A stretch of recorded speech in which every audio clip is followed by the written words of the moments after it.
Bienvenidos a Perceptalia, el espacio donde pensamos sin prisa, entendemos sin miedo y descubrimos que la filosofía está de verdad en todas partes. Hoy nos vamos a meter con una de las preguntas más fundamentales y, la verdad, más antiguas. ¿Qué es la realidad? Y sobre todo, ¿cómo podemos estar seguros de que lo que percibimos es real?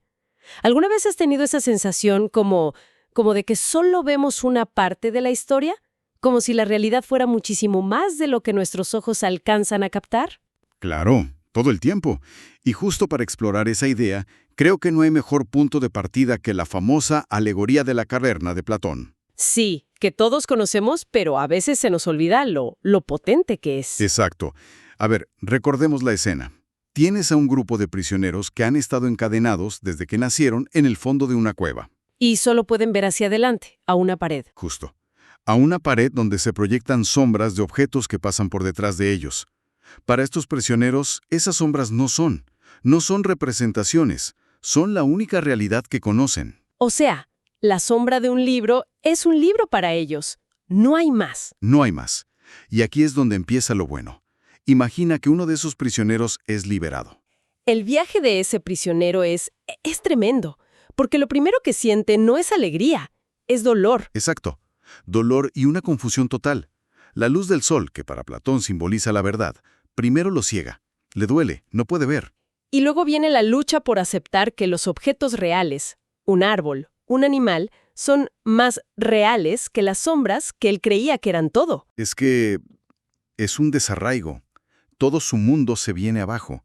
Y ese viaje representa la iluminación, pero no como un momento feliz, sino como un proceso, a veces muy doloroso, de liberarse de creencias que eran cómodas, pero eran un engaño. Y esto me lleva a pensar, ¿qué tan actual es todo esto? Nosotros, a menudo, somos esos prisioneros, ¿no?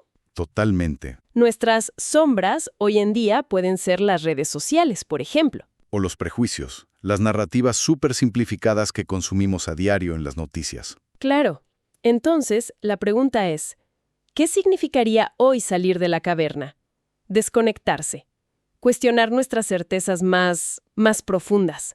Es fuerte. Es muy fuerte. Y fíjate, si esa duda sobre el mundo exterior ya es desestabilizadora, ¿qué pasa cuando la aplicamos a nosotros mismos? Ahí entramos en otro terreno. Si lo que percibimos del mundo es cuestionable, ¿qué pasa con la percepción de quiénes somos? ¿Soy la misma persona que era hace 10 años?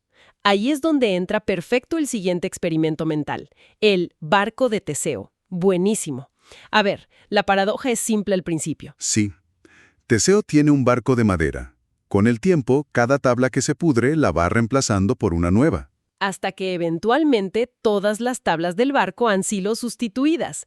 Y la pregunta es... ¿Sigue siendo el mismo barco de Teseo? Exacto. Y para complicarlo más... Ajá. Si alguien recogiera todas las tablas originales, las viejas, y reconstruyera un barco con ellas, ¿cuál de los dos sería el verdadero? ¡Qué locura! Pero lo interesante es cómo aplicamos esto a la identidad de una persona. Claro, porque es una analogía perfecta. Nuestras células se reemplazan constantemente. Nuestras ideas cambian, nuestros gustos, nuestras creencias. Y sin embargo, sentimos una continuidad, ¿no? Sentimos que somos la misma persona. Ujú. Entonces, ¿dónde está nuestra identidad? ¿En la continuidad del cuerpo? ¿En la memoria? ¿O es algo más? Es que la pregunta te deja helada. ¿Cuánto podemos cambiar antes de dejar de ser, de ser quienes éramos? Y sobre todo, ¿ese cambio es una pérdida de identidad? ¿O es en realidad la esencia misma de estar vivos? Es una pregunta que creo que no tiene una respuesta fácil. Para nada. Y si llevamos este escepticismo ya al extremo, si el mundo exterior es dudoso y nuestra propia identidad también es, digamos, fluida, ¿queda algo de lo que podamos estar absolutamente seguros? Bueno, esa pregunta nos lleva directamente al solipsismo. Que es esta idea filosófica un poco radical de que solo puedes estar seguro de que tu propia mente existe, ¿no? Exacto. Todo lo demás, el universo, las otras personas, todo podría ser una proyección de tu mente, una especie de sueño. Y ante ese abismo de duda llega René Descartes. Y llega con una respuesta fascinante. Su método es la duda radical. dudar de todo, sistemáticamente. Los sentidos nos engañan. Podríamos estar soñando en este mismo momento. O, y esta es su idea más extrema, podría existir un demonio maligno, un genio engañador que nos alimenta con una realidad completamente falsa. Pero entonces, en medio de toda esa duda, Descartes encuentra algo, una certeza. Una sola.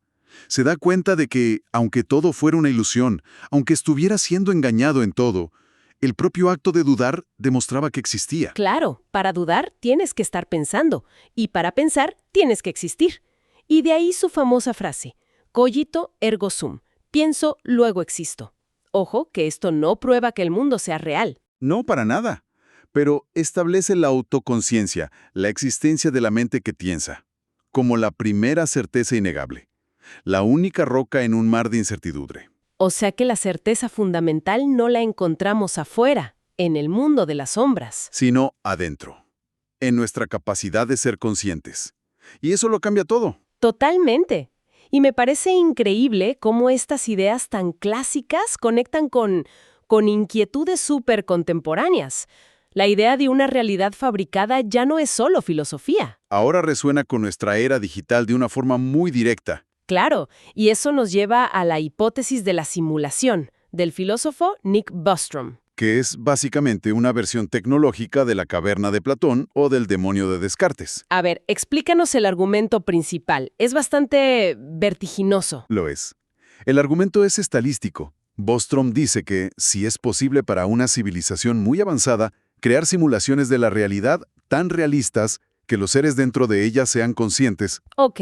entonces es estadísticamente mucho más probable que nosotros seamos una de esas simulaciones Ajá. a que seamos la realidad base o la original. ¿Por qué?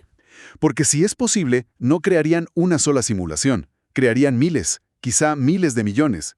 Entonces habría muchísimos más seres conscientes simulados que seres reales, por pura probabilidad. Es más probable que nos haya tocado estar en una de las millones de simulaciones. Exacto. Es una idea que te explota la cabeza. Las sombras de Platón hoy podrían ser píxeles. El demonio de Descartes podría ser un superordenador. Uf, qué viaje. Pero al final, y esto es lo que me parece más interesante de todo este recorrido, no importa tanto si estamos en una caverna, o en un sueño, o en una simulación de computadora. No, el desafío filosófico es exactamente el mismo. La pregunta fundamental sigue ahí. Sigue ahí. Y quizá la pregunta importante no ¿es esto real?, sino más bien, ¿qué significado podemos crear, qué podemos hacer dentro de la realidad que nos toca experimentar? Me encanta eso, porque pone el poder de vuelta en nosotros. ¿La libertad no estaría entonces en escapar de la caverna? Quizá la verdadera libertad está en el acto mismo de cuestionarla, de pensar por nosotros mismos, de dudar, de buscar. Esto fue Perceptalia, el lugar donde pensar se vuelve un acto de libertad. Si algo de lo que conversamos hoy te hizo reflexionar, comparte este análisis y acompáñanos en la próxima conversación.